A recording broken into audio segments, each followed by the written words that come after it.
Dari adat cit bito tak dunia akhir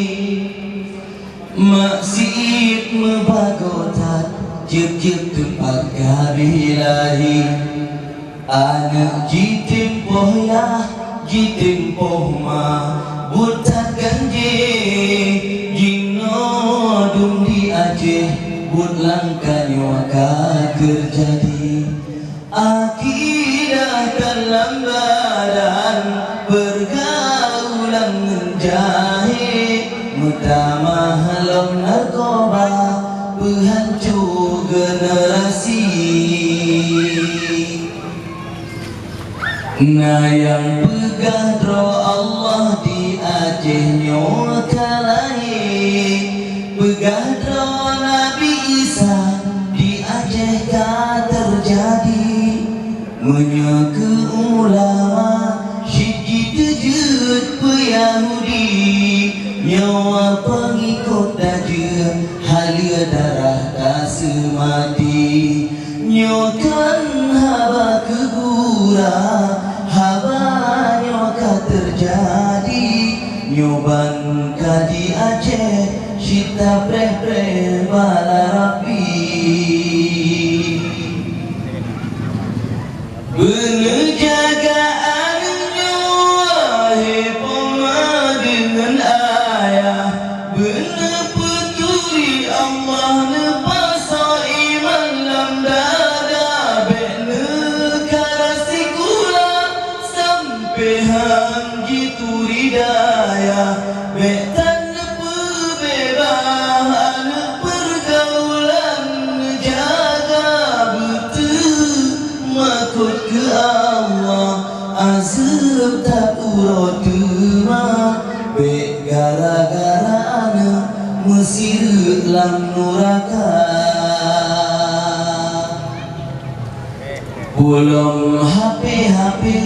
mememori rata sago nyantukan penghancur Tuhan mula baca menyo belum ngenpa ceruk hanji turi drone nalako asai megairah dengku agam syid getampo kan hanjut megaul tapi bener jaga roh lagi kun Islam bekun syaitan berturut roh kasih dalam masjid pilih tiup dunia nyo jami tak akhirat ke pantai getanyo tawa tanyo yang katua puang cewek terlegi dong lipah raya dosa pubut jahil kana lakon menan syaitanyo agam bek pemuda-muda roh anak kana lapan bek klep mata ngangkat putus letak dum anak bajeng jimadeng pat yang lahir akibat pergaulan bebahana sawatamle si darah diangkut bengong sebut hana pre-pre lagi sore kemang jipusing le agam baki bahkan pemahan netam bahkan yahan netanyang beka setet agam kemang ke perut untuk hayang tak dari adat cit bito tak dunia akhir yang jut ke alamat mandum-mandum kabilahi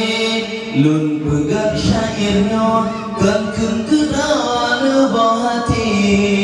bele tahui bala tahui gempa sabi-sabi jaga doa tolang jaga Islam bohati pegang persiapan tak sambut perang Ba'al Mahdi jaga doa Tuhan jaga Islam bohati pegang persiapan tak sambut perang Ba'al Mahdi. Hadanallahu wa iyyakum ajma'in. Assalamualaikum warahmatullahi wabarakatuh.